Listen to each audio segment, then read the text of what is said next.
Yes, Lord, let's pray. Totoo nga po, Panginoon, na you are holy forever, Lord.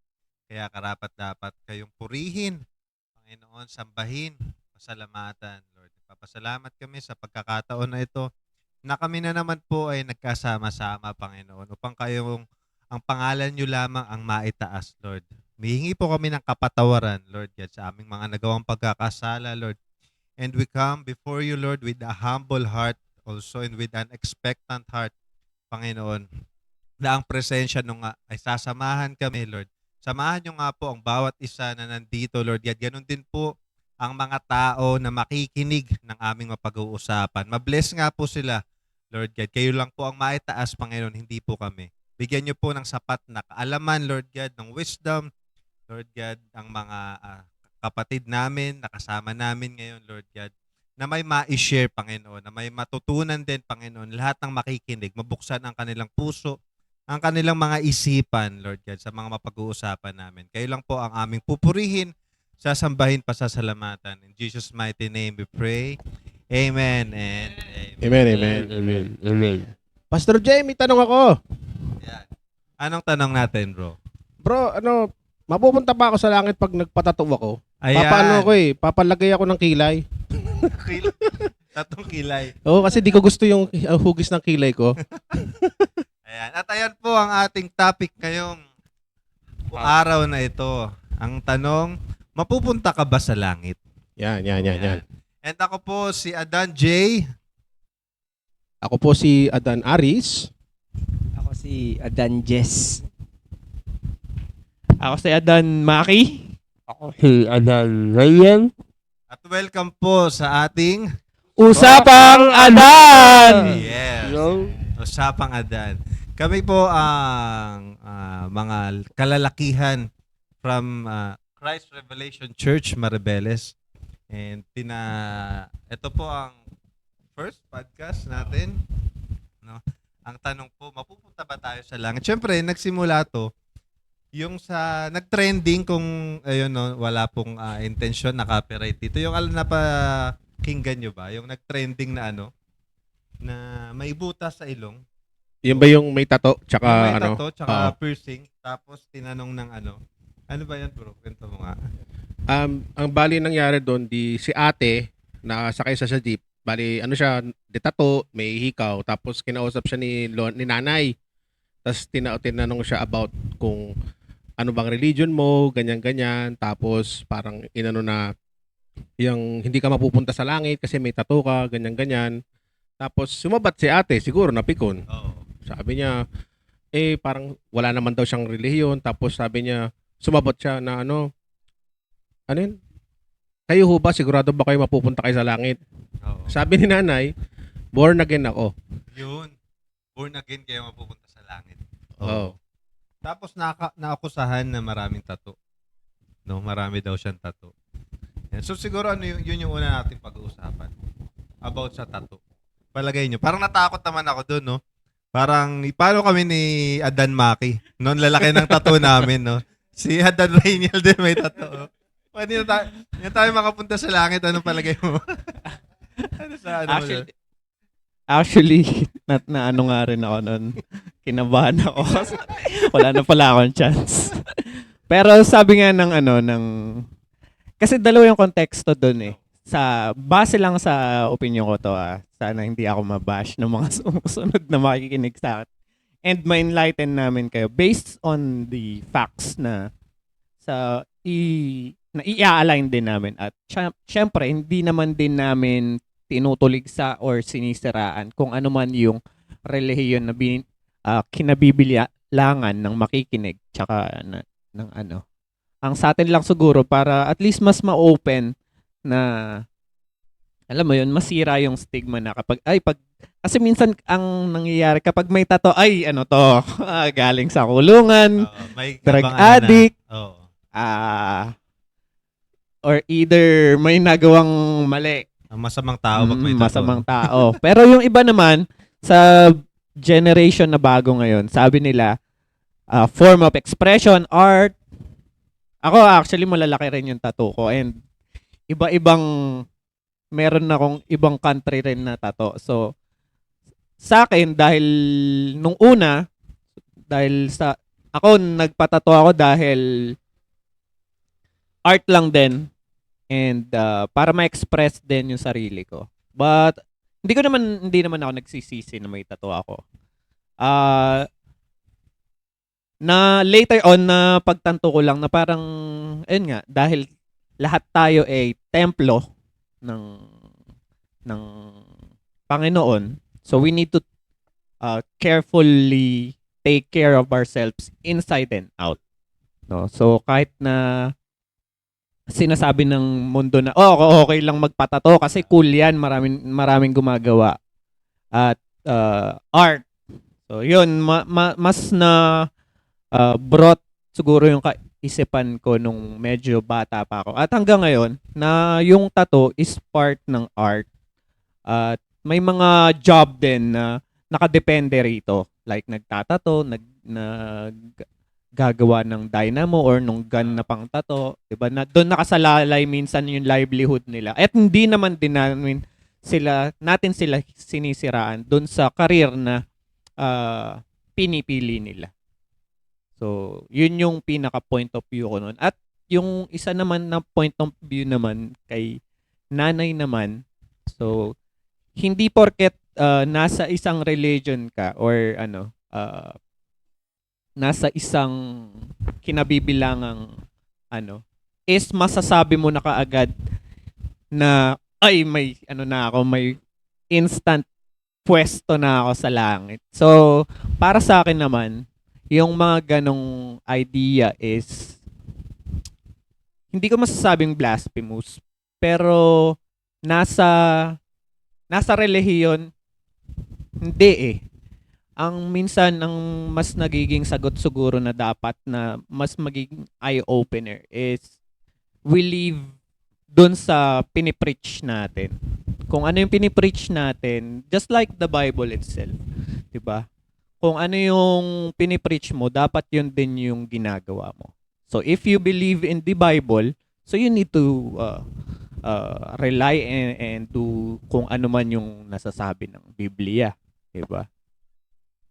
And yun, so hindi porket nandun ka sa isang religion, hindi yun yung makakapag-save sa'yo. The relationship itself sa Panginoon, yun yung siguro pinaka the best na maisasagot ko kung mapupunta ka man sa langit o hindi. So nasa sa atin yun. So yun sa akin. Totoo din, no? Pero gusto ko mag-ano muna doon sa unang topic na pag may tattoo ka, ano ka kaagad? No? Pag may tattoo ka, parang paano na ngayon? Tsaka saan ba nagsimula yun? Yung tattoo na yun. Ang pagkakaalam ko, 'di ba, sa Leviticus nga yun, 'di ba? So sa Leviticus na yun, ang yung nagtatato nga, tapos parang pinagbawalan. No. And kasi nga 'di ba, ang tattoo nung araw parang symbolizes na pagmamay-ari ka ng isang parang servant ka eh. Parang So slave, kung ikaw ganun. Lord ka, tapos yung mga minamarkahan mo. Di ba ngayon sa baka? Yung baka tinatatakan nila ngayon. Ngayon So, din dati dito sa Pinas yung baboy. Certified. So ganoon, di ba? Parang yun eh. Tapos meron din ako narinig sa isang pastor. Sabi niya, kasi nga daw, ngayon daw, lalo na kung nakakilala ka, dalawa yung narinig ko eh. Ang sabi ng isa, yun nga, nakakilala ka na. And parang pag sinugatan mo daw kasi yung sarili mo, yun nga, sinasabi niyo sa Leviticus, may tendency daw na pumasok yung mga evil spirit sa katawan natin, ma-possess tayo ng evil spirit. Ayun ang sabi niya. Kasi daw, nung araw nga daw, pag sinisik nila yung Lord, yung Diyos nila, Diyos-Diyosa nila, sinusugatan nila yung kanilang sarili. And pag nagpapatato daw, yun daw yung nangyayari kasi, sinusugatan yung sarili mo intentionally, 'di ba? So parang ganoon. Tapos mayroon din akong narinig sa isang pastor din. Ang sabi niya na ngayon daw nga na parang nagiging masyado form of art daw. Sabi niya nga daw, whether you eat or drink, do it for the glory of God. kung nagpatato naman daw ng Bible verse, tapos maganda naman daw intention, bakit mo daw huhusgahan? Lalo na kung namumuhay naman daw siya ng ayos. So yun yung narinig ko, hindi galing sa akin yun. Pero kung ako tatanungin, siguro mas okay na nawala. Kahit ako personally siyempre nagpatato ako noon, hindi pa ganun kalalim yung relasyon ko sa Panginoon. Kaya nagpatato ako. Ang dahilan ko talaga, form of art. Kaya yun, tsaka parang boring na din, tsaka ganun. Ewan ko ba, basta yun, nagpatato ako ng ganun. So, pero ngayon na nakakilala ako, kasi may mga outline na ako na tattoo sa buong likod ko, kukumpletuhin ko nakakilala ko bago makaano. So, in-stop ko, parang yung nabasa ko nga din yung sa sinabi ni Adan Maki kanina, di ba? Na, I am a new creation, the old has gone, the new has come. Tapos, our body is the temple of the Holy Spirit. Therefore, honor God with your body. So, parang sa akin, pag-honor ko sa, ko yun, sa body ko yun. Matanong ko lang, Yun. ano ba ang tattoo mo? Ayun, syempre, hindi ko rin alam. Parang, save ba ako doon, religious? May cross ako sa likod. May cross ako sa likod, tapos, Philippians 4:13 sa dibdib, tapos, sa hita ako may Leon tsaka trigonometry. Ay. Parang gano'n. Social. Kasi ako kung magpapatato ako, Ah, chessboard. bakit? Para sabihin ko, anuhan mo ako, kamutan mo ako sa D4. para alam nila Alam niya kung saan. kung saan ako kakamutan. Yan. Ano palagay mo ba sa tattoo muna, sa tattoo? Yung in addition dun sa sinabi ni Pastor J, ang origin of tattoo based doon sa mga narinig ko ring pastor. Like yung isang theologian si John MacArthur, tapos yung isang kasi ang konteksto ng tattoo sa Bible, makikita mo lang sa Old Testament, yung sa Leviticus. Kung di ako nagkakamali, Leviticus chapter 19 verse 28. Bali yun, mosaic law yun, yung batas o yung law na binigay ng Lord sa mga Hudyo. Kasi yung pagtatato daw, it is parang activities or parang ginagawa ng mga paganism, practices ng mga paganism. As an example nun yung kay Elijah. Kung kilala niyo ba si Elijah, yung dun sa bundok na magko-contest yung dalawang si Elijah pati yung Baal Prophet, worshiper, yung propeta nung Prophet ni Jezebel. na ang sabi kung sino yung magpapa-apoy Apoy. doon sa may altar na yon, altar ba o basta Oo. papa-apoyin yun masasabi na totoo yung Diyos mo. Nung time na yon, yung mga yung kay Baal, Mga prophet yung niya. mga false prophet, 400 prophets. nung hindi niya napaapoy, ang ginagawa ng mga propeta na yun, sinusugatan nila Yun. yung sarili nila. Para mas Oo. yung attention Para ni ma-call, ang ibig sabihin nun, para ma-call yung attention ng God nila. Oo, ni Baal. Oo, yun yung paniniwala ng Mm. mga pagano nun. Yun yung sa origin nung tattoo. Kaya yung sa konteksto ng Leviticus chapter 19 verse 28. Yung kumbaga ibinaba yun sa mga Hudyo na kailangan hindi kayo magganon kasi para ma-identify kung talagang Hudyo ka nga ba o pagano. Ayun, yun yung siguro yung nakikita ko lang sa Bible na yun lang yung yung Pero Leviticus sa chapter mo, 19:28. sa iyong perspective as a Christian, magpapatato ka o? Yeah. Pananaw mo lang. Sa akin, sa point of view ko, yung sa regarding sa maliligtas ka. Di ba yan? Yung Kung tattoo maliligtas ba? ka or Ligtas ka ba o hindi? hindi naman, siguro hindi mo nasa Ay, ligtas hindi mo ka. naman, Yung sa tattoo na lang. sa tattoo itself. Oo, pagtatato ka. Sa akin, wala namang problema doon sa tattoo. Total, ang pinaka-reference naman natin is Bible. Wala naman klarong sinabi na hindi ka masama. mapupunta sa langit kung may Mm. tattoo ka. Ang kailangan lang hindi naman na tayo under the Mosaic law. Yes. Under the grace of God na ngayon, sa Mm. faith na kailangan. Ayun yung mahalaga. Kaya nga sabi kahit may tattoo ka, kasi ang tinitingnan naman ng Diyos yung puso ng tao Yun nga. yun. Meron ding level of tattoo, parang ganun. Kasi iba-iba rin ang motibo ng tao bakit siya nagpapatato sige, tingnan natin sa side na yung mga Tsaka masabi ko lang pati mga bata ngayon nagtatato na. nagtatato. Kasi kahit tayo ng mga bata, nagtatato tayo noon, di ba? Piso lang dati sa tindahan yun. Yung, yung dinidikit, no? tsaka yung cheese flavor yun, di ba? Pero parang yun ako nga dati tinatato yung dati alcohol. Alam mo yun, di ba? Yung dati, yung mga sinauna pa, mga 80s. Oo. Ayun, siguro hindi naman sa akin yung tattoo. Depende lang dun sa uri ng tattoo. Kasi meron din yan, depende sa kultura, ayun, depende rin sa art. Paano? Pero siguro pag matanda ka, yung mga matatanda natin hindi na masyadong they are seal, parang selyado sila. Bawal yan. Hindi makakaano yan. Pero sa panahon natin ngayon, hindi naman klaro na sinasabi sa Bible na hindi ka maliligtas kapag may tattoo ka. Yun lang,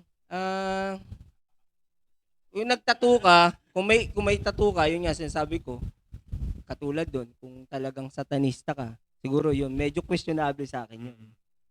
Pati, yung motibo. Pati ngayon, siguro, meron ding usapin na tungkol, kunyari, Kristiyano ka na. Kunyari, hindi ka pa Kristiyano, nagpatato ka. Okay lang yun. Pero yung Kristiyano ka na, tapos nagpatato ka, at pinatato mo mga demonyo. Ayun ang medyo makakapag-isip ka, alarming yun. Kasi, totoo nga ba? Kristiyano ka nga ba o hindi? Yun. Kasi gagayahin natin yung sa mga Japan, di ba? Yakuza. Tayo, takusa. Sa Japan naman, parang culture. Yung iba naman, mga tribo, culture. Depende sa motive. Paano siguro. Ayun. Ikaw, Niel, anong opinion mo doon? Yung ko naman, yan, sa akin, art din. Nyel, ano ba yung tattoo mo? Yung sport din Ayun. Dito. Yun, no?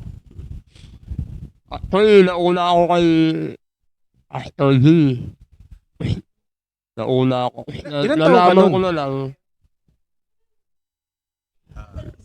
Hindi kami nag-usap. Hindi ko alam yung liit at uli. Ay, yun. Ngayon, sabi ng kuya niya, nag-usap ba kayo ni Ilaya mo ba siya? Hindi. Nakataon lang. Yun. Yun nga. Pero nung time na nagpatato kayo, I mean, bakit? Wala lang, ganun. Sa akin, oo, yun. Wala din. Hindi ko rin alam pero alam mo yung minsan talaga pumapasok yung hindi pa ganun kalawak yung relasyon ko kay Lord nun. Pero may dahilan bakit Bible verse pa pinatato ko. May cross pa sa likod, mga ganun. Kasi ako naalala ko nung bata ako, sinasabi sa akin ng tatay ko noon, huwag ka magpapatato kasi hindi ka makahanap ng trabaho. Yun ang unang sinabi sa akin ng tatay ko. Tapos nung una kong trabaho, yung trainer ko may tato. Sabi ko, ha? Ano pa yun? Buong kamay pa yun, ha? Sleeve. Buong sleeve. Sabi ko, hello? Bakit siya nagkatrabaho? Yun, sa pangalawang niya, doon tayo kay nanay. Ang sabi niya, hindi ka makakapunta dyan. Hindi ka makakapunta sa langit. No? Tapos, ang sabi nung, kayo po ba sigurado? Parang ganun Kayo po ba sigurado ako makakapunta sa langit? Siyempre, born ako. Patay tayo. Patay dyan, tayo. Nung narinig ko, oh my, talagang aray, naku, tinamaan tayong lahat. Oo. Parang na-miss no? Parang na-misuse yung pagiging born again. Tapos pumasok yung pagiging self-righteous. No? So ibig sabihin ba pag born again ka, ligtas ka na? Minsan gano'n eh, kaya nasisira yung kaya nga sabi sa comment section, no, na ano sabi sa comment section? Yung Ang born again daw, di namamatay, nabubuhay daw uli. Parang may extra life, parang Mario. Kaya born again. Oh, parang Mario. Oo. Tapos meron pang isa sa comment niya, yung ano bang pagkakasabi niya. Kaya nga nagko-cause daw ng division, no? Yung religion. Totoo Parang- yan. Oo. Totoo yan. Minsan kung kailan tayo nagtatama, hindi natin nare-realize. Doon lang nagtutulak lang tayo palayo. Kasi parang hindi mo napitakitaan ng love yung tao eh. Kasi ako man to, halimbawa, kasi itsura ni ate, hindi ako naging racist. Mukha siyang call center. Hindi, kasi ano eh, kasi madalas naman yung mga call center, ganun eh. Kasi tamo yung sa angulo ng video, parang pagod si ate, irritable. Kasi ako bilang call center, alam ko Galing yung night pakiram- shift. Parang galing Parang night shift, oo. Na parang isipin mo nga naman, antok ka na, irritable ka na, tapos bigla, inabutan ka ng tanghali, tapos ang katabi mo pa, bubusiting ka pa, na parang, sino ka? Tapos sasabihan mo ko nang hindi ako maliligtas dahil meron akong hikaw. Ikaw sino ka ba? 'Di ba? Sinong hindi pong lalo tuloy akong kung ako 'yun, lalo akong maiinis, lalo talaga hindi talaga ako magre-relihiyon kung katulad mo lang naman pala makikita ko kada linggo, 'di ba? nire-represent mo. Maraming topic actually pwedeng pag-usapan dun eh. Mm. 'Di ba? Unang-una, yun nga, kung yung way talaga ng kaligtasan. Tapos yung pagdating sa religion. So syempre as a born again Christian, 'di ba? Lagi natin sinasabi, ang goal natin dito is magkaroon tayo ng tunay na pagmamahal at relasyon sa Panginoon. Kasi yun lang yung makakapagligtas sa'yo. 'Di ba? Hindi yung religion mo.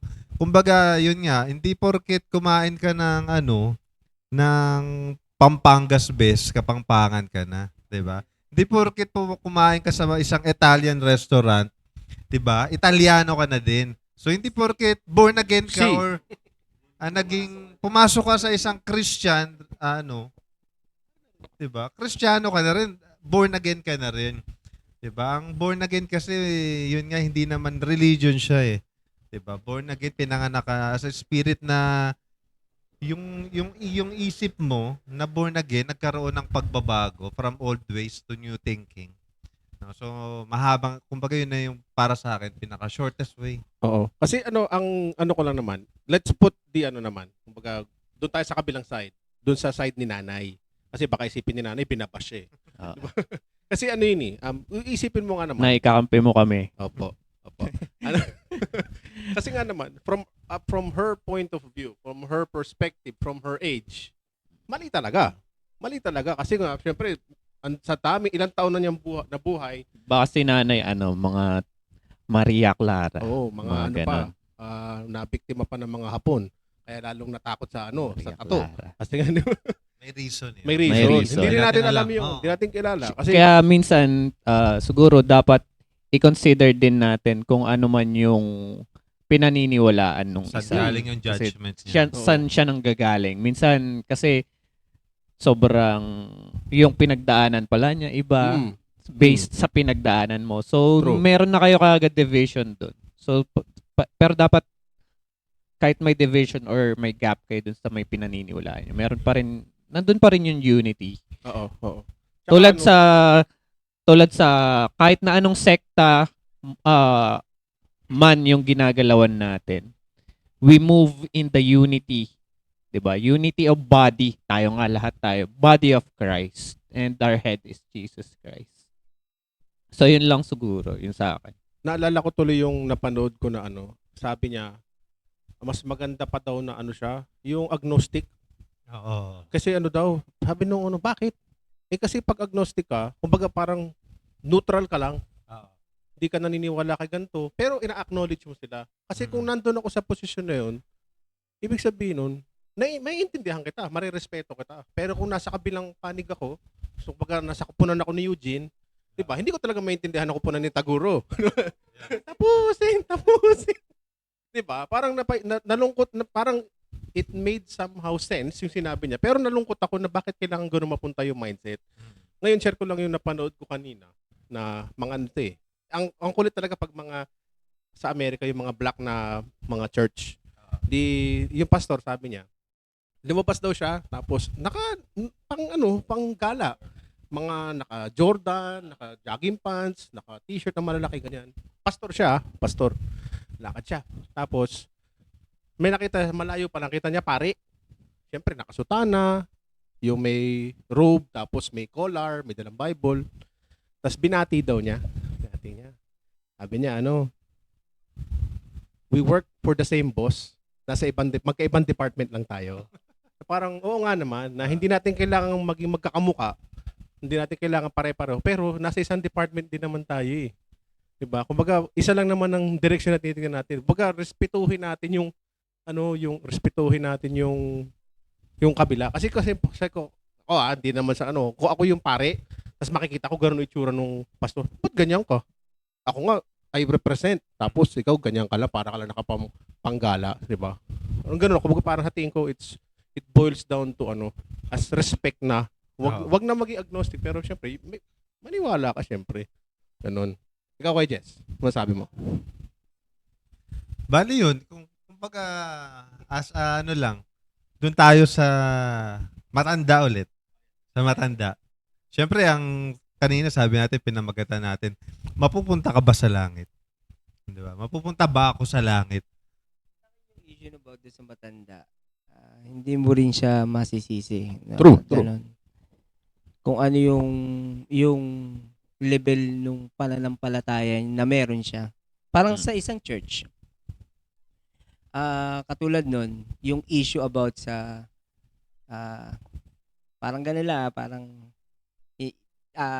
kinukulik ko lang, parang katulad din dun, yung eat or not to eat dinuguan. Parang ganun. Parang ganun din, di ba? Parang may tattoo ka ba o kailangan walang tattoo? Sarap pa naman ang tinuguan. Kasi parang sa Bible, sabi nga, gray areas eh. Pero, ang sabi nga, kung ikaw nagiging stumbling block sa kapatid mo, ikaw nagiging dahilan ng pagkakasala ng kapatid mo, nagkakasala ka, di ba? Oo, tama. Iba-iba kasi ang pananampalataya sa loob ng church. Yung iba, masyadong silyado. Amen. Yung iba naman, nagsisimula pa lang. Ngayon, kung ako, galing ako sa Kristiyano talaga na matagal na akong Kristiyano. At kung halimbawa si Rainiel, Iglesia ni Cristo, which is hindi naman talaga kumakain ng dinuguan yan. Pero, halimbawa, nasa kainan at mainhihaing kainan, inaing dinuguan. Ako, para hindi ako maging stumbling block dun sa nagsisimulang Kristiyano pa lang na katulad ni Rainiel, hindi ko kakainin yun. Kasi, sa kanya, sa level ng pananampalataya niya, secret. Kasalanan pa rin. Unti-unti kasi ang proseso yung pagiging Kristiyano eh.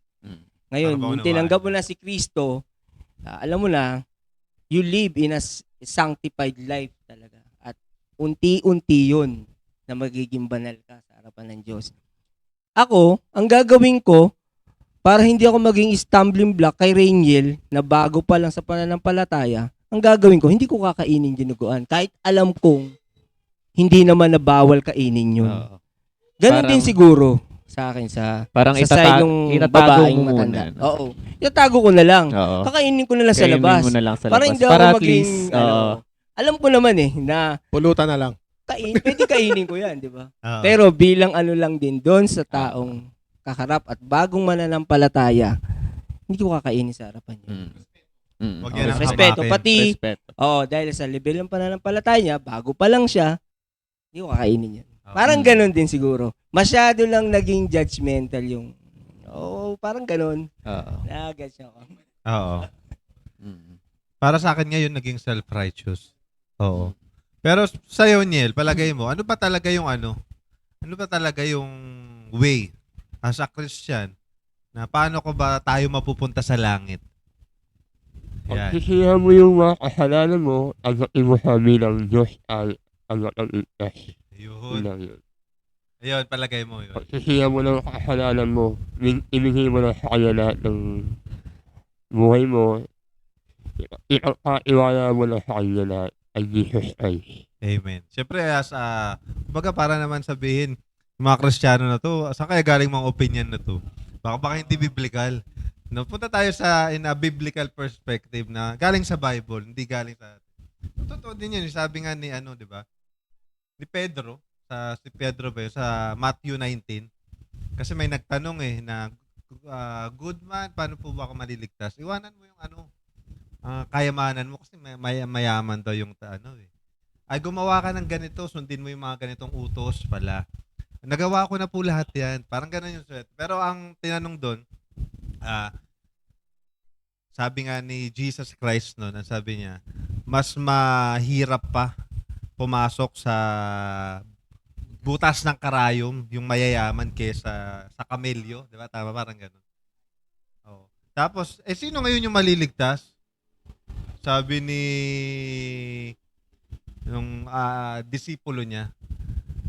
Pero napakalalim din yung sinabi ni Jesus. Sabi niya, sa tao imposible, pero sa Diyos walang imposible. No? So nasa kanya talaga, nasa habag niya yung kaya nga sabi rin sa ibang verse, 'di ba? I am the way. Yun John 14 verse 6 tama, 'di ba? I am the way, the truth and the life. No one comes to the Father except through me. Kumbaga yung gusto kong analogy doon. Pag tayo daw pupunta tayo ng bayan, palengke, pwede tayo maglakad, pwede tayong tricycle, mag-jeep. Ngayon, pag layo-layuan natin, punta tayo ng ibang bansa, siguro ang sasakyan mo na lang nun, hindi ka na pwede maglakad tsaka lumangoy nun. Siguro mag-aano ka na lang, eroplano or barko. Tama. Pero pag pupunta na tayo sa buwan, sa ngayon, ewan ko, may maiimbento sa susunod, no?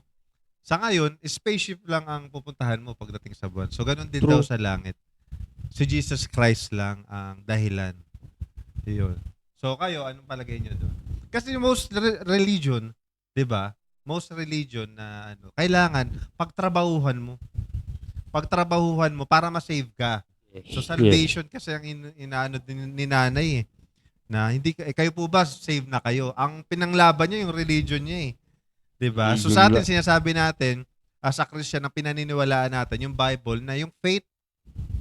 Ngayon yung iba ang hawak nila deeds.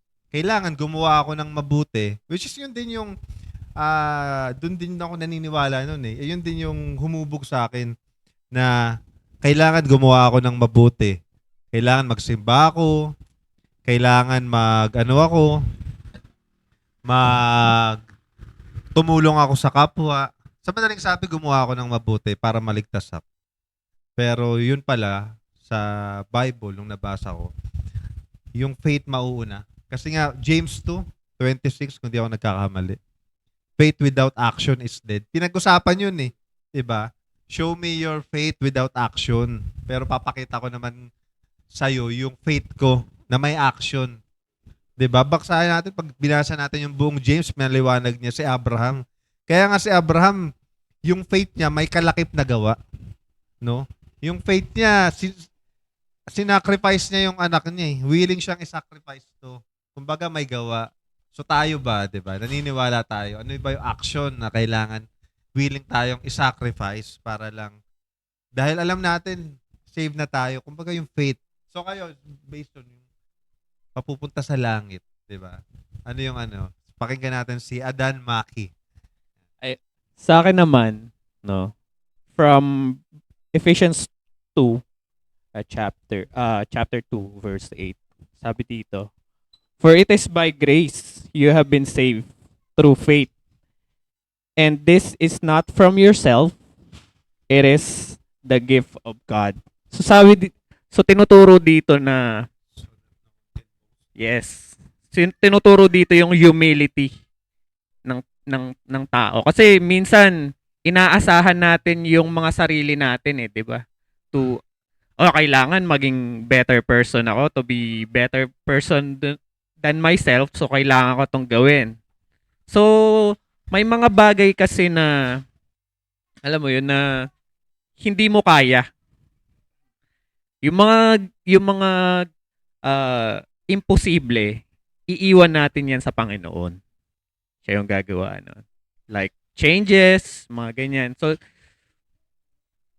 and by the grace of God, 'di ba?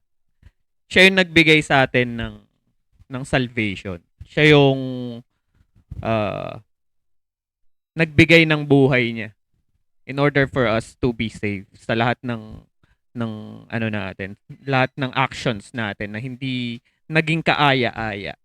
So, para sa akin, dalawa 'yon. It moves by the grace of God, tsaka syempre, the obedience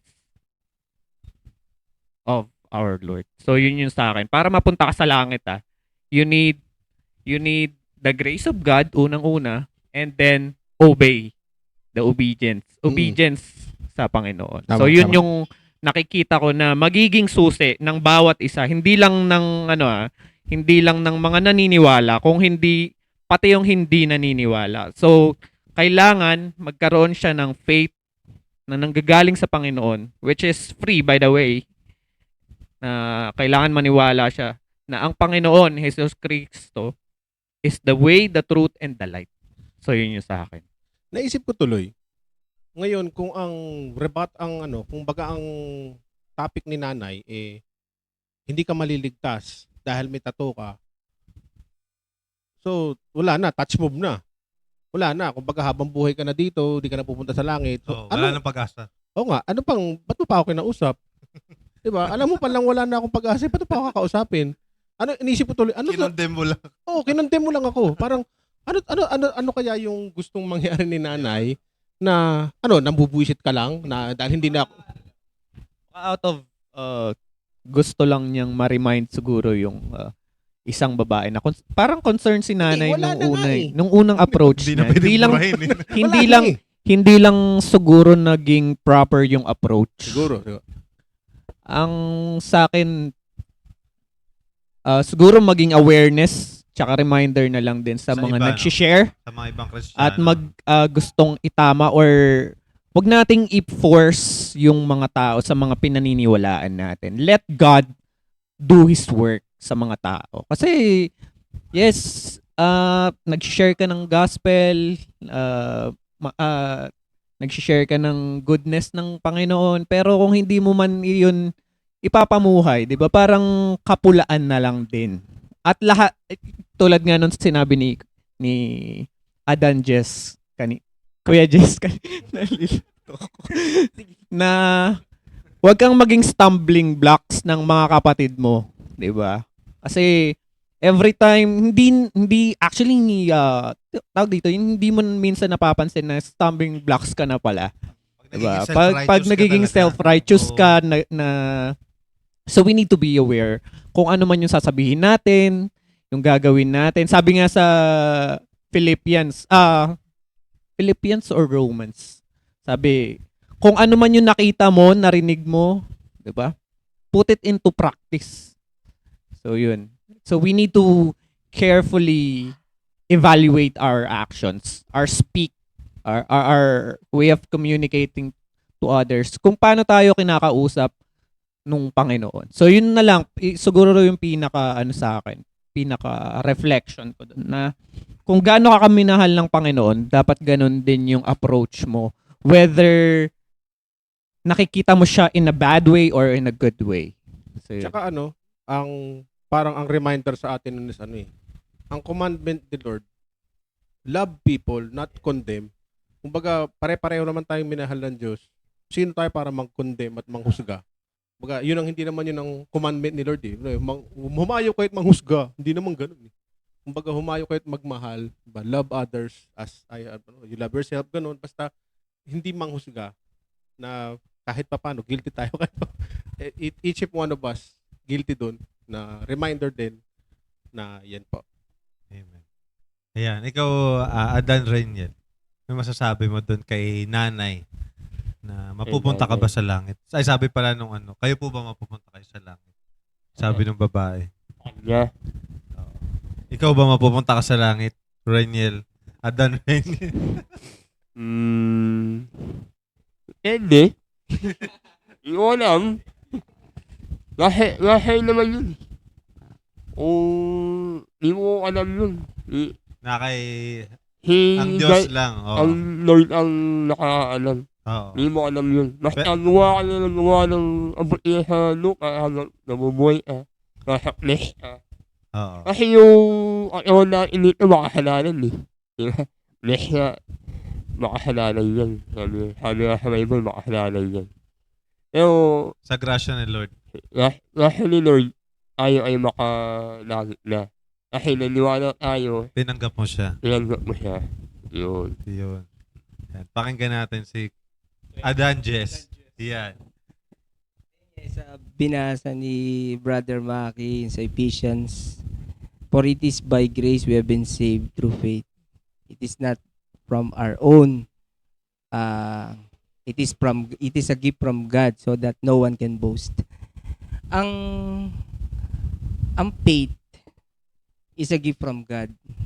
Ang grace is a gift from God. Hindi rin sa atin yon. Ang repentance, it is a gift from God. Ngayon, ganito. Kapag ang tao at di pa nakakilala sa Diyos, katulad yan si Rainiel, may kapasidad siya na mag-repent in his own. Sa sarili niya lang. Pwede rin siya manampalataya in his own. Ayun. Yun doon na umiikot yung tanong. Pwede manampalataya ang isang unbeliever na wala pa sa Diyos. Pwede rin siyang humingi ng tawad o mag-repent ang wala pa sa Diyos. Kaya yung sinasabi sa Bible, it is a gift from God. Ngayon, papaano magkakaroon, ito na, yung trigger. Paano magkakaroon ng pagkakilala si Rainiel kay God? Kasi nga gift eh. Dito na papasok yung faith comes from hearing and hearing the word of God. Kapag naririnig mo yung preaching sa Sunday, ganito, nagkakaroon ka na ng pananampalataya nun. At darating ang panahon, yung kilos ng Holy Spirit na papasok sa puso mo at tinanggap na yon nung taong yun, dahil gift yun eh, magkakaroon siya ng pagkakilanlan. And that's the time na yung gift of faith and gift of repentance, tinanggap na ng tao, pasok na sa Diyos yun. Amen. And that's the time, yung sinasabi, di ba, yung ibang mga religion nga, kailan maging mabuti ka. Hindi mo na yun. Mauuna, syempre, yung gift of repentance, gift of faith, yung grace ng Lord, bago yung good works. Hindi mo pwedeng mauna yung good works Tama. bago ka makakilala. Kasi ang magre-renew sa puso ng tao, yung Espiritu ng Diyos, yung Holy Spirit. At may urge yun na gumawa tayo ng mabuti. Dahil ang goal natin is perfection, na Christ likeness eh. Yun na yun. Kaya sabi ko, paano? Parang hirap. Kaya sabi nga nung isang theologians, yung isang pastor na, paano? Sige, umating sa church. Makinig ka ng Word of God. Pag dumating na yung panahon mo at na-encounter mo si Christ, genuine yun, Kristiyano ka. At mararamdaman mo sa puso mo yun na talagang Kristiyano ka. Pag tinanong ka, mapupunta ka sa langit. Kaya tatanungin mo ako, Oo. sasabihin ko sa'yo, oo. Oo, no? Right away. Right Diba? away, Oo. 100% sasabihin ko, oo, Confident makakarating ako ka. sa langit. Confident ako. Kasi, na-encounter ko si Christ. At yung effect nun, makikita mo in everyday life mo na binabago ko. That's the time na dati kung manginginom ka, mas madali itong makita nga, sabi ko nung nakaraan, madali makita na ikaw Kristiyano na, lalo pag manginginom ka o may bisyo ka, kasi wala ka ng ano sa alak, Appetite. wala ka ng appetite sa alak, wala ka ng appetite sa sugal, wala ka ng appetite yun. Makikita mo na talaga yun, yung turn around, Amen. di ba? Yun yung 180 degrees. 180 degrees talaga na tatalikuran mo yun dahil wala na yung appetite mo doon sa mga dati mong ginagawa. Oo. Ayun, Sabi, papaano nga? Kailangan. Katulad niya yung mga, pansin niyo sa Bible, katulad nun yung nakakilala kay Jesus Christ na sa templo, yung nakakilala. Ngayon, ikaw, naging Kristiyano. Ay ko, bakit? Bakit? May mga biglaan naging Kristiyano agad. Hindi yun instant naging Kristiyano agad. Nakapakinig muna yun ng mga salita ng Diyos. Kasi nasa templo siya. Naririnig niya yung mga turo ng mga ng mga disipulo noon, mga ganun. Kaya nung time na nakita niya na-encounter niya na si Christ, that time, nananampalataya ako sa iyo. Amen. Doon na nagkaroon ng regeneration, renewal of heart. Doon na siya naging Christian. Na born again. Na born again na siya. Ayun. Yun yung dapat. Yan. Yun ang dapat na ano. Yun yung gusto kong sabihin ni Lola na na ano lang. Naligaw lang ng konti. Natapilok lang si nanay. Baka dahil sa init lang. Oo, init sobra. Lalo pag mga matatanda ka na talagang, siyempre, medyo batas yan. parang maano na yung pasensya, di ba? Parang, ano yung dahilan bakit niya ginawa? Parang gano'n. Ay, Para masundan din yung pag-uusap natin, no? May isa pa akong tanong.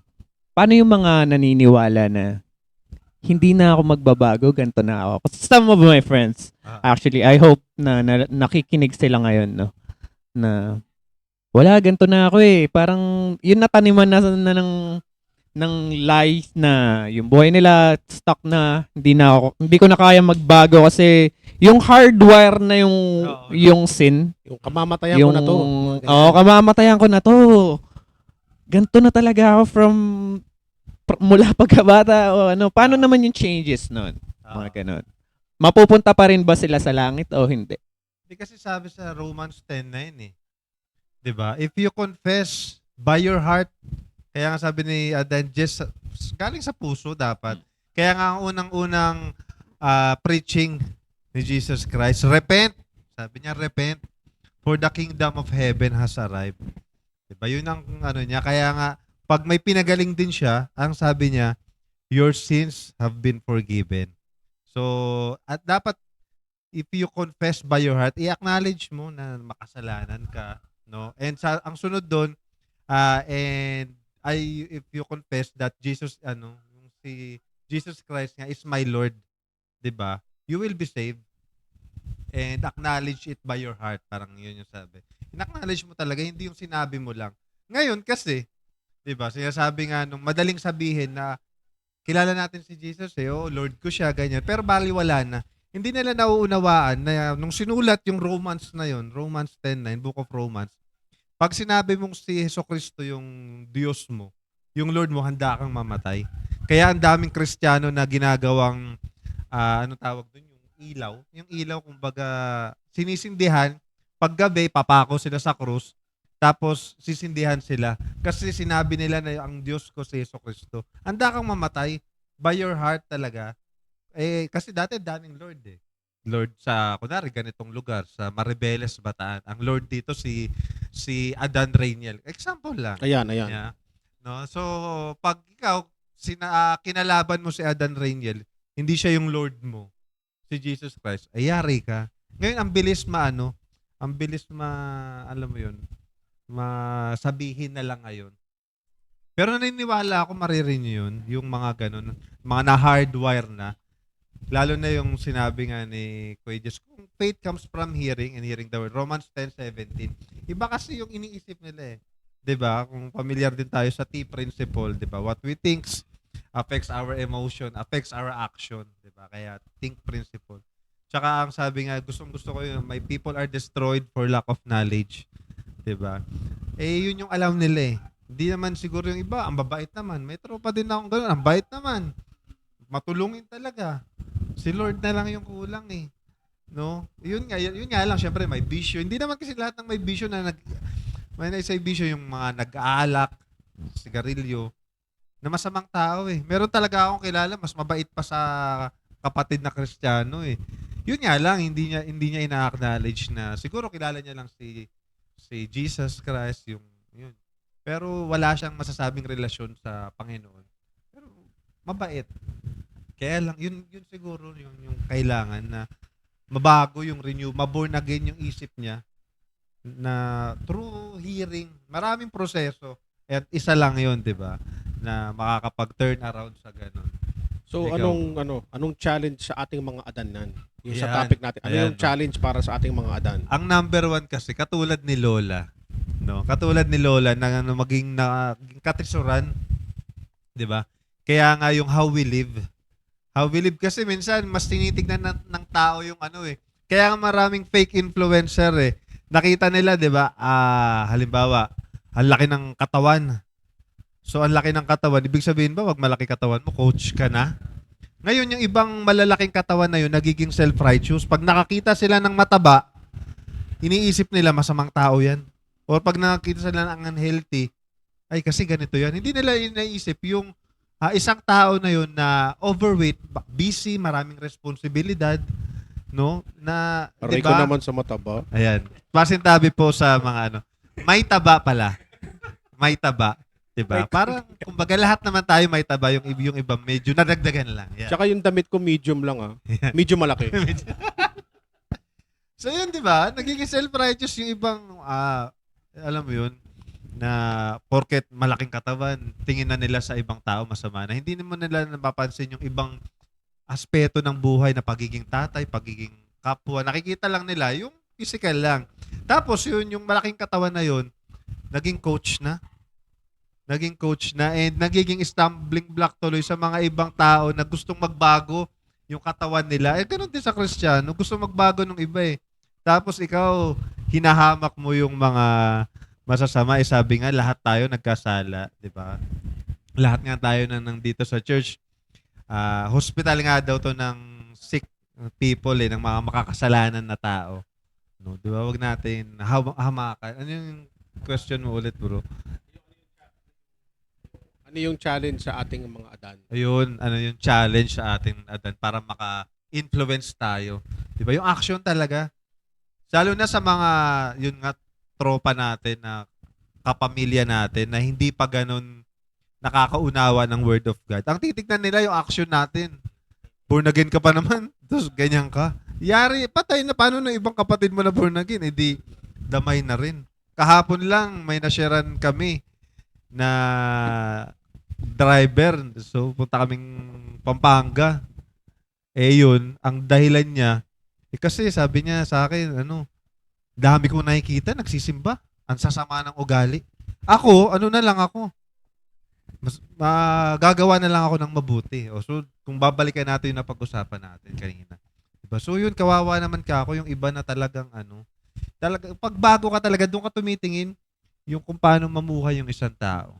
Ayun, pakinggan naman natin sa Ayan, kay Adan Rainiel ulit. Ano Ano yan? daw paano mo yun nga, mai-influence, tama ba? Bilang isang Adan, yung mga ganong tao na hindi pa ganun kalawak yung relasyon kay Lord na gusto mo magkaroon din ng relasyon. Yung ipakita mo lang na minago ka.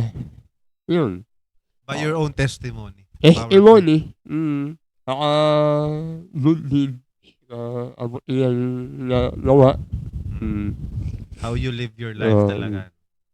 Ano ka kumilos sa araw. Oo. Yun. Maging aware ka eh. Aware. Kasi may Kristo ka na sa buhay mo eh.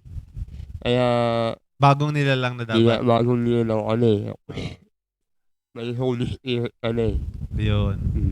Kasi nakikita nila yung mali, maling mawala yung Holy Spirit sa'yo. Maling umalis yan. Buwabalik ang sa dati mo. Mawala yung anointing ng Holy Yung Spirit. anointing. Amen. Ayan. Si Adan Maki naman. So sa akin naman, no, yun nga, kung ano yung tawag dito, kung ano yung natutunan mo, nakita mo, put it into practice. Na kung ano yung mga yun nga, tulad nung mga, sum up lang nung mga natutunan ko for our first episode, no? Na kung ano yung pinipreach mo, dapat yun din yung ginagawa mo. Put it into practice. Yun nga, huwag ka rin maging stumbling blocks ng mga kapatid mo, and be considerate na lahat tayo is makasalanan. At walang naging perpekto sa mata ng Panginoon. Tanging ang si Jesus lang. Oh. Kaya nga siya yung ano natin siya yung tawag dito, role model natin. Second And- Adan. Yeah. At siya yung 'di ba? Jesus Christ is the way, the truth and the light, 'di ba? Amen. So siya lang yung sundan natin, at hindi tayo lahat makakapunta sa Ama kapag hindi tayo na siya yung magiging bridge natin, parang gano'n, to be on the Father. Tapos, syempre, we need to be aware lagi dun sa mga sasabihin natin, sa gagawin natin, lalo nakakilala na tayo. Yes, minsan hindi natin minsan sasadyain na or sinasadya na ganito, ganyan, dahil syempre may mga conditional din minsan yung mga scene. So we need to be considerate at lagi nating ipagdasal yung kung ano man yung sasabihin natin. Kasi pag nakasakit na tayo, hindi mo na yan maibabalik, 'di ba? Kung ano man yung bibitawan mo na salita, na mga gawa, hindi mo na yan mababalik, and mahihirapan kang i-renew yung way of thinking nila kung makikita nila na ay paano to naging born again. So dapat kailangan makita sa atin yung fruit of Holy Spirit, love, kindness, gentleness, self-control, goodness. So lahat 'yun ang gagaling sa Panginoon. And lagi nating iisipin na hindi lahat ng makakausap natin is magkapareho ka ng perspective. Amen. So we need to just be a good example siguro. Na kahit na ano man yung pinagdadaanan niya, always show kung paano ka minahal ng Panginoon, mga ginamit na tao ng Panginoon para makakilala ka. So ganun na lang siguro yung pinaka-challenge sa atin, na dapat is we walk not by sight but in faith with God. So yun yung sa akin. Yan, amen. So pakinggan din natin ang conclusion galing kay kay Adan Jess. Alam niyo yung conclusion? Alam niyo yung hindi ka makakapasok. Hindi ka makakapasok. Conclusion. Dapat open. Dapat open siya. Yan. So, Ayun, yun. yung conclusion regarding sa mga napag-usapan natin. Great Commission siguro. Yung matanda kasi, actually parang siguro gusto lang gawin niya i-rebuke, parang ganun. Kaso, nag-create ng maraming usapin. Ang siguro, preach the gospel in season or in out of season. Lalo't ngayon, sa panahon natin ngayon, is harvest time na. Darating yung panahon, kapag pinreach mo yan, kasi tayo lang naman na nagdadala ng tayo lang yung ginagamit ng Lord para yung word. Kasi ang Holy Spirit naman ang magkikilos sa puso ng tao para makakilala. Para makakilala ang isang tao. Katulad nga nung sinabi, papaano yung time na yon na makakilala siya. Kasi totoo naman hindi naman lahat na pumapasok din sa church Kristiyano. Sabi nga ni Pastor J, kumain ka ng Pampangas best, kapangpangan ka na. Kumain ka ng ng Italian spaghetti, Italiano ka na. Hindi. Ikaw mismo makakasagot sa sarili mo kung talagang nakakilala ka na sa Diyos. Ngayon, ang mahalaga, nasa church ka. At sabi nga, parang parang hangin ang Holy Spirit. Hindi mo nakikita kung saan direksyon siya tatama. Ang pinakamahalagang gawin mo lang bilang isang tao, i-expose mo yung sarili mo sa hangin. Kasi Amen. that time na dumating yung hangin na yon at kumilos sa puso mo, siguro authentic, Kristiyano ka. Ayun. Yun lang po siguro. Amen, amen. Ayan. Huling ano po para kay Adan Aris. Ayan. Ako para sa akin is ano ba yung parang bottom line nun na yun nga, parang ang utos sa atin ni Lord is to love. To love. Share ko lang yung sa kasi pinaparod ko ngayon yung X-Men 97, yung bago. Napakaganda nung sinabi. Sabi nung ni Nightcrawler, there is no love without sin. Sabi ko, ha? Bakit? Kasi sabi niya, for love is best measured in what we forgive. Diba? Parang sabi ko, buti pa yung cartoons. Diba? Buti pa yung cartoons na apply yung mga, hindi man sinabi from the Bible, pero yun na yun eh. Principle. Oo, parang inisip ko tuloy, kung judgmental pala ako, ibig sabihin wala akong love sa puso ko. Yun yung challenge ko sa sarili ko bilang isang Adan, na may love ba ako sa puso ko? Ginagawa ko ba yung utos ni Lord to love people? Yun yung parang aking takeaway ko doon na parang show love to people, give love to people. Diba? Yun lang naman yung akin lang po. Salamat. Amen, amen. So sana po na-bless po ang bawat isa. No, time na po natin, and sa susunod marami pa po tayong mapag-uusapan, no. And we hope po na lahat nga po ay may natutunan, and willing po syempre yung mga kung mga comment or mga takeaways kayo, pwede nyo pong ilagay sa comment section. Yes. Lalo na po kung may mga nakikinig na syempre mga mas maalam sa atin na pastors or mga theologians, para makatulong po sa iba. And kung may nasabi po kami na parang mali, willing naman po kaming magpa-correct.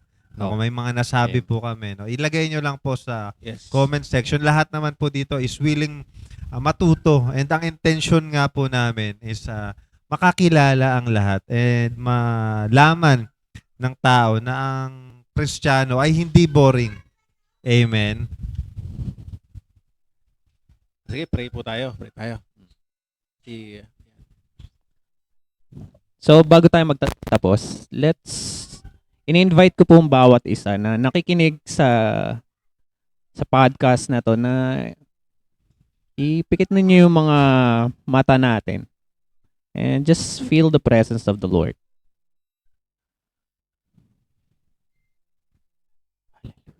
Hallelujah, O Lord God. Panginoon, maraming salamat nga po, Panginoon, sa araw na to, Panginoon, at tinipon mo ang mga Adan na to, Panginoon, upang mag-usap. Alam ko, Panginoon, na nasa gitna namin kayo, Panginoon. Lord, ginabayan nyo kami sa unang episode na to, Panginoon. Kung sino man, Panginoon, yung nakikinig at mga nakikinig pa, Panginoon, sa program na to, Panginoon. Nawa, Panginoon, na bless, Panginoon, sa kanila. And na-renew, Panginoon, yung mga pag-iisip nila sa mga pinag-usapan namin. At siguradong may napulot sila, Panginoon, na word from you na lahat ng napag-usapan namin dito is we will put it into practice. Unti-unti namin, Panginoon, na ma-reveal, Panginoon, kung ano man yung origin ng our creation, Panginoon. Maraming salamat, Panginoon, sa buhay ng bawat isa, Panginoon, na nandito ngayon sa platform na to, Panginoon. Sa mga nakikinig, Panginoon, i-bless mo nga po, Panginoon, yung mga buhay nila, Panginoon, and guide them, O Lord God, to be much more closer to you. Panginoon, i-bless mo rin po ang bawat isa from our Pastor Jay, kay Brother Aris, kay Brother Jess, sa akin po, at lalong-lalo na po si Rainiel, Panginoon, na kayo po, Panginoon, yung mag-provide sa mga kailangan namin. At Panginoon, we always seek you and ask for your forgiveness, Panginoon, sa lahat ng mga nagawa namin. From the previous and hanggang ngayon. Patuloy kami nagpapalinis, Panginoon. At lagi namin, Panginoong, hinahanap, Panginoon, yung presensya mo. Dahil, Panginoon, hindi nga po kami, Panginoon, magtatagumpay sa lahat ng gagawin namin, Panginoon, kung aasahan namin yung mga sarili namin. And we lift your name, O God, sa gawain na to, Panginoon. And continue to reach people, O Lord God, ng mga hindi pa nakakakilala, lalo ng mga pamilya namin, mga relatives namin. At sa mga nakikinig, Panginoon, kayo nga po, Panginoon, yung mag-transform ng mga buhay nila, Panginoon. Nawa, Panginoon, na bless, Panginoon, ng bawat isa na narito, Panginoon. Continue to pour down your blessing, your anointing, your supernatural, oh Lord God, to this platform, Lord God. And nawa, Panginoon, ito yung maging one way of innovation na kung saan we reach out to people na mas makakilala sa'yo, Panginoon. And Panginoon, ginagawa namin to not to glorify ourselves, Panginoon, but to glorify your name, to advance your kingdom, O Lord God. Lahat ng to, Panginoon, ay dinadalangin namin. Pinupurihan na ka namin, Panginoon. Sa lahat ng to, Panginoon, ay dinadalangin namin, Panginoon, sa tanging pangalan ng aming amang na si Jesus. Amen. Amen, amen. Amen, amen. Okay. Sa susunod pong episode, sana makinig po kayo. Like and subscribe. Yan po. See you soon po. Bye.